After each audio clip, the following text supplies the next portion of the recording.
নমস্কাৰ বন্ধুসকল, আজি হৈছে 23 জানুৱাৰী শুক্ৰবাৰ আৰু আজিৰ সন্ধিয়াৰ কেইটামান গুৰুত্বপূৰ্ণ খবৰ হ'ল। প্ৰথমটো খবৰ হ'ল অসমৰ এক ঐতিহাসিক তথা পৰম্পৰাগত উৎসৱ হৈছে জোনবিল মেলা।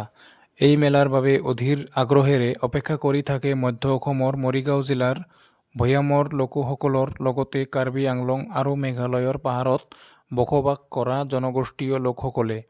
অতীত কালত মুদ্ৰাৰ প্ৰৱৰ্তনৰ পূৰ্বে পণ্য দ্ৰব্যৰ বিনিময় হৈছিল। বিনিময় প্ৰথাৰ জৰিয়তে এই ঐতিহাসিক জোনবিল মেলাৰ আজি দ্বিতীয়টো দিন। পাহাৰৰ পৰা নামি অহা মামা মামীসকলে ভৈয়ামৰ লোকৰ সৈতে কৰিছে সামগ্ৰীৰ আদান প্ৰদান। বিনিময় প্ৰথাত অংশ ল'বলৈ জোনবিলৰ পাৰত একত্ৰিত হ'ল পাহাৰ ভৈয়ামৰ হাজাৰ হাজাৰ লোক। তিনিদিনীয়া এই মেলাৰ দ্বিতীয় দিনা পুৱাৰ পৰাই আৰম্ভ হয় পাহাৰ ভৈয়ামৰ বিনিময়ৰ হাট।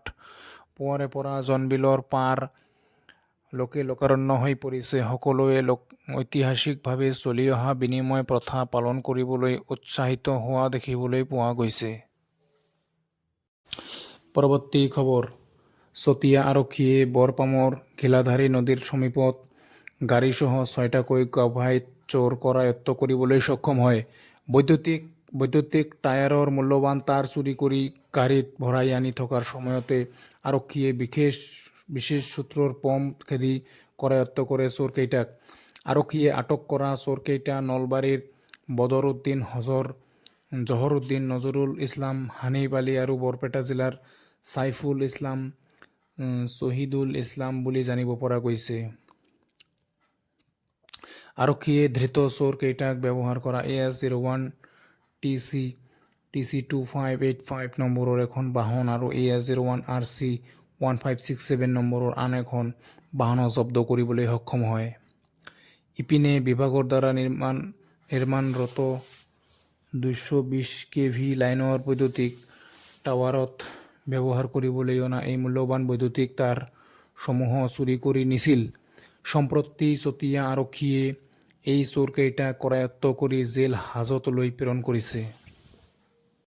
পৰৱৰ্তী খবৰ, অচিৰেই ৰাজনীতিত যোগ দিব শংকৰজ্যোতি বৰুৱাই। অচিৰেই ৰাজনীতিত যোগ দিব শংকৰজ্যোতি বৰুৱাই।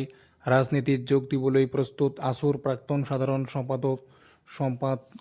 সম্পাদকগৰাকী। সামাজিক মাধ্যমত তাৎপৰ্যপূৰ্ণ পোষ্ট কৰিছে শংকৰজ্যোতি বৰুৱাই। কোনটো দলত যোগ দিব সেই কথা এতিয়াও স্পষ্ট কৰা নাই আছুৰ প্ৰাক্তন সাধাৰণ সম্পাদকগৰাকীয়ে।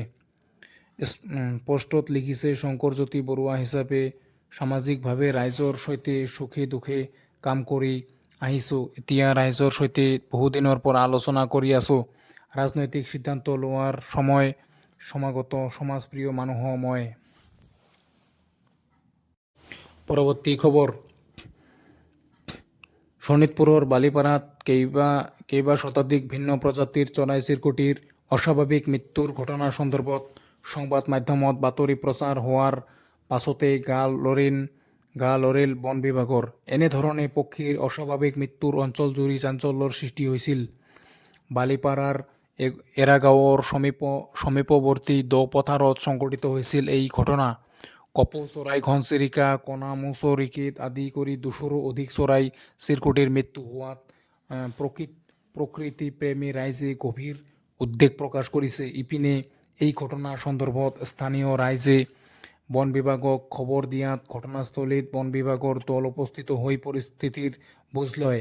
আনহাতে কিহৰ বাবে এনেদৰে চৰাই চিৰিকটি বিলাকৰ মৃত্যু ঘটিছে এই বিষয়ে পৰীক্ষা নিৰীক্ষা কৰাৰ অন্ততহে সকলো কথা পোহৰলৈ আহিব বুলি বন বিভাগৰ লোকে উল্লেখ কৰে।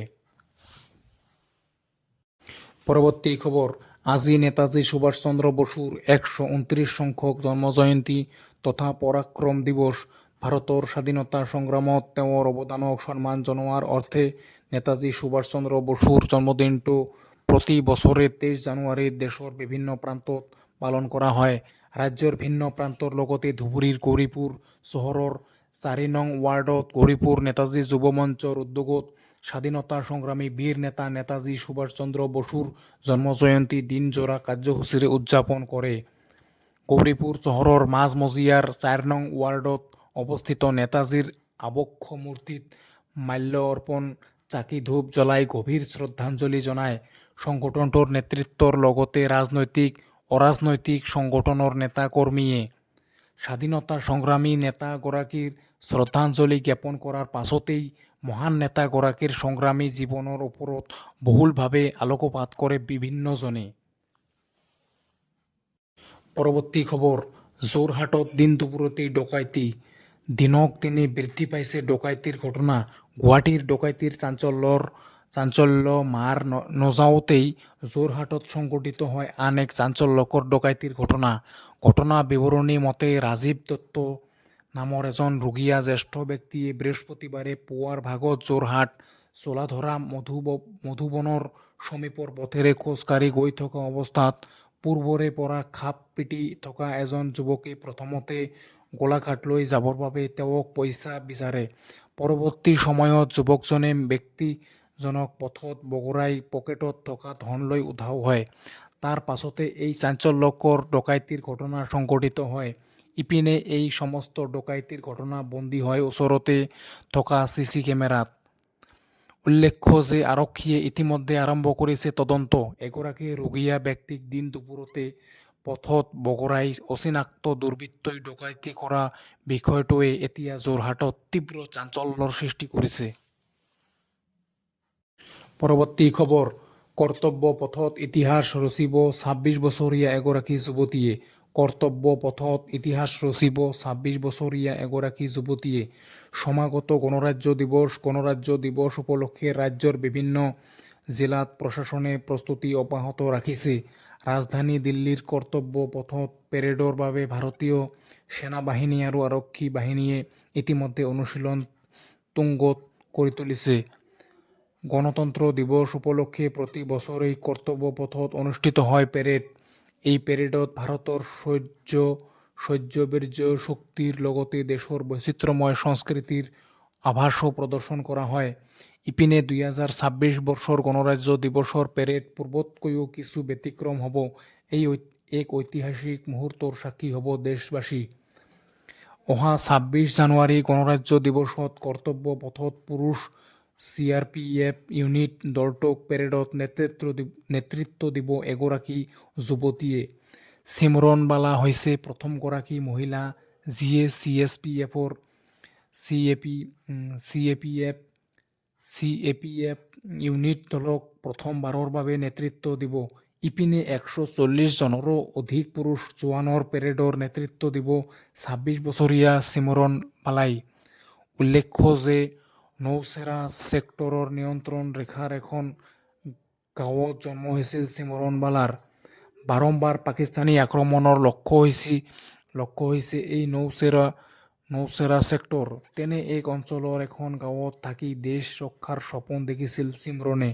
কলেজত পঢ়ি থাকোঁতেই অৱতীৰ্ণ হৈছিল APSC পৰীক্ষাত। ২০২৩ চনত প্ৰথম চেষ্টাতেই CAPF পৰীক্ষাত উত্তীৰ্ণ হয়। তাৰ পাছত ১৫১ জনৰ ভিতৰত ৮২ ৰেংকত আছিল ছিমৰন। সেই বছৰ জম্মু কাশ্মীৰৰ পৰা একমাত্ৰ ছিমৰনে সেই পৰীক্ষাত উত্তীৰ্ণ হৈছিল। বৰ্তমান ছিমৰন CRPFৰ এছিষ্টেণ্ট কমাণ্ডেণ্ট। এই নেতৃত্ব ল'বলৈ সুযোগ লাভ কৰা বাবে যথেষ্ট আনন্দিত হৈ পৰিছে ছিমৰনে। পৰৱৰ্তী খবৰ, গুটখা আৰু পান মছলা খোৱাসকলৰ বাবে বেয়া খবৰ, চৰকাৰে ল'লে ডাঙৰ সিদ্ধান্ত। গুটখা খৈনী, বিড়ি, চিগাৰেট, পান মছলাকে ধৰি ধঁপাতজাতীয় সামগ্ৰীক লৈ বৃহৎ সিদ্ধান্ত লৈছে চৰকাৰে। উৰিষ্যা চৰকাৰে জনস্বাস্থ্য সুৰক্ষিত কৰাৰ উদ্দেশ্যে ৰাজ্যখনত গুটখা, পান মছলা আৰু ধঁপাত তথা নিকোটিনযুক্ত সকলো ধৰণৰ খাদ্য সামগ্ৰীৰ উৎপাদন আৰু বিক্ৰীৰ ওপৰত গুৰুতৰ নিষেধাজ্ঞা জাৰি কৰিছে। এই সিদ্ধান্ত উচ্চতম ন্যায়ালয়ৰ নিৰ্দেশনা আৰু ভাৰতীয় খাদ্য সুৰক্ষা আৰু মান প্ৰাধিকৰণৰ নিয়ম অনুসৰি লোৱা হৈছে। এই নিষেধাজ্ঞা সন্দৰ্ভত স্বাস্থ্য আৰু পৰিয়াল কল্যাণ বিভাগে এক অধিসূচনা জাৰি কৰে। উল্লেখ্য যে স্বাস্থ্য বিভাগে উল্লেখ কৰিছে যে ধঁপাতজাতীয় সামগ্ৰী যেনে জৰ্দা, খৈনী, গুটখা, পান মছলা আৰু অন্যান্য ধঁপাতজাতীয় সামগ্ৰী সেৱন কৰাটো কৰ্কট ৰোগৰ এটা প্ৰধান কাৰণ। ইপিনে এই পান মছলা চোৰা চুপাৰীৰ দৰে সামগ্ৰীও স্বাস্থ্যৰ বাবে ক্ষতিকাৰক। উৰিষ্যা চৰকাৰৰ মতে ৰাজ্যখনৰ প্ৰায় 42% প্ৰাপ্তবয়স্ক লোকে ধঁপাত সেৱন কৰে, যিটো ৰাষ্ট্ৰীয় গড়তকৈও প্ৰায় দুগুণ।